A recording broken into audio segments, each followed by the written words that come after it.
शुरुआत करेंगे इस वक्त की बड़ी खबर के साथ। केंद्रीय मंत्री जीतन राम मांझी के केंद्रीय कैबिनेट पर दिए एक बयान के बाद अब घमासान मच गया है। अब मांझी ने कैबिनेट छोड़ने वाले बयान पर सफाई दी है। उन्होंने सोशल मीडिया एक्स पर पोस्ट कर लिखा कि वो वेब पोर्टल और चैनलों पर भ्रामक खबर चली है, उनकी बात को तोड़ मड़ोड़ कर पेश किया गया है। सभा में हो रही देरी को लेकर उन्होंने बयान दिया था। लेट होने की वजह से फ्लाइट छूट जाने की बात कही थी। विवाद बढ़ने के बाद मांझी ने यह कहा कि वो मरते दम तक पीएम मोदी का साथ नहीं छोड़ेंगे। जीतन राम मांझी का ये पोस्ट जहां उन्होंने अपने बयान पर सफाई दी है, उन्होंने कहा है कि क्योंकि उनकी फ्लाइट थी जिस वजह से उन्होंने बैठक छोड़ने की बात कही थी, वो मरते दम तक पीएम मोदी का साथ नहीं छोड़ेंगे, हमेशा साथ रहेंगे। और अब आइए जानते हैं कि जीतन राम मांझी का वो बयान सुनते ही किसको इसको लेकर के उन्हें सफाई तक देनी पड़ी। हमको देने को तैयार हैं, तो फिर सीट हमको क्यों नहीं मिले? हमको ये करना है, एक प्रश्न करना है लोगों से। तो हम नहीं मांगेंगे, हम कहना चाहते हैं, हम हरियाणा नहीं चाहते हैं कि हमको कितना सीट दे दो, लेकिन मैं कहता हूं कि जो मेरा वजूद है उसके आधार पर हमको सीट दो। तो सीट हमको कोई फायदा नहीं है, हम आपके फायदा के लिए मांग रहे हैं, आपके फायदा के लिए बात हमारे आगे बढ़ती है। लगता है कि कैबिनेट हमको छोड़ना पड़ेगा।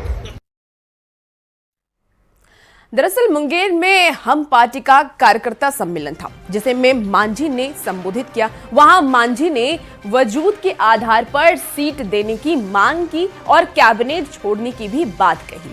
मांझी ने कहा था कि बात अगर आगे बढ़ती है तो कैबिनेट छोड़ना पड़ेगा और उनके इसी बयान के बाद विवाद बढ़ा और बाद में उन्हें सफाई तक देनी पड़ी। तो जीतन राम मांझी के कैबिनेट छोड़ने के बयान पर पार्टी ने भी सफाई दी है। पार्टी ने भी कैबिनेट छोड़ने की बात को भ्रामक बताया। श्याम सुंदर शरण ने कहा कि बुधवार को होने वाली केंद्र कैबिनेट की बैठक छोड़ने के संदर्भ में मांझी ने यह कहा था। कार्यक्रम में देरी हो रही थी और देरी होने की वजह से उन्होंने केंद्र कैबिनेट की बैठक छोड़ने की बात कही थी। तो आइए अब मांझी की पूरी सियासत। आवाम मोर्चा के संरक्षक भी हैं, भारत सरकार में केंद्रीय मंत्री हैं, ने कैबिनेट छोड़ने की बात कही। ये सरासर भ्रामक है और तथ्यहीन है। मुंगेर की एक जनसभा में वो भाषण दे रहे थे और चूंकि कल भारत सरकार का कैबिनेट का बैठक है जिसमें श्री जीतन राम मांझी जी को शामिल होना है और शाम में उनकी पटना से फ्लाइट थी, कार्यक्रम में लेट हो रहा था, तो उसी समय वो कह रहे थे कि थोड़ा जल्दी कराइए, कल की बैठक कहीं छूट न जाए। तो अब पूरी सियासत को समझते हैं। मांझी पहले भी इस तरह के बयान दे चुके हैं, कभी सीट को लेकर तो कभी पद को लेकर। मिला तो उसमें एनडीए को घटा होगा। ये मीडिया के द्वारा और कुछ ऐसी बातों को बोलते हैं, बेबाकी से बोलते हैं, उसको गलत तरीके से प्रचारित किया जाता है। चुनाव से पहले गठबंधन में सीटों की दावेदारी खूब होती है। हिंदुस्तानी आवाम मोर्चा के संरक्षक जीतन राम मांझी इसमें माहिर खिलाड़ी हैं, लेकिन इस बार सीटों के मुद्दे पर घर में ही मतभेद दिख रहा है। कुछ दिनों से जीतन राम मांझी ने 40 सीटों की दावेदारी की और कहा कि 20 सीटों से कम पर लड़ने को तैयार नहीं। एक बार फिर मांझी ने कहा कि हम का जनाधार आज बहुत बढ़ चुका है और उसके हिसाब से अगर सीट नहीं मिलती है तो नुकसान एनडीए को होगा। जनाधार के आधार पर अगर तजवीज लोग नहीं करेंगे तो उसमें एनडीए को घटा होगा, जिससे हमको भी तकलीफ होगा। दूसरी ओर जीतन राम मांझी के पुत्र हिंदुस्तानी आवाम मोर्चा के अध्यक्ष संतोष कुमार सुमन कह चुके हैं कि उनकी पार्टी की ओर से कोई डिमांड नहीं की गई है, बातों को तोड़ मरोड़ कर पेश किया गया। कोई बात नहीं है, समझने का फेर है। जीतन राम मांझी जी एनडीए के साथ है, आदरणीय प्रधानमंत्री जी का एडमायरर हैं,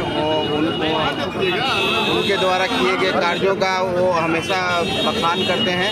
ये मीडिया के द्वारा और कुछ ऐसी बातों को बोलते हैं, बेबाकी से बोलते हैं, उसको गलत तरीके से प्रचारित किया जाता है। हम एनडीए में हैं, एनडीए में रहेंगे, एनडीए को मजबूत करेंगे। एक तरफ संतोष सुमन कह रहे हैं कि बातों को तोड़ मरोड़ कर पेश किया जा रहा है, दूसरी ओर मुंगेर में जीतन राम मांझी ने एक बार फिर कह दिया कि एनडीए में सीटों की दावेदारी नहीं करेंगे तो कहां करेंगे। कि हमको आप राजनीति में भागीदारी दीजिए, हमारा भी एमएलए का कोटा बढ़ाइए।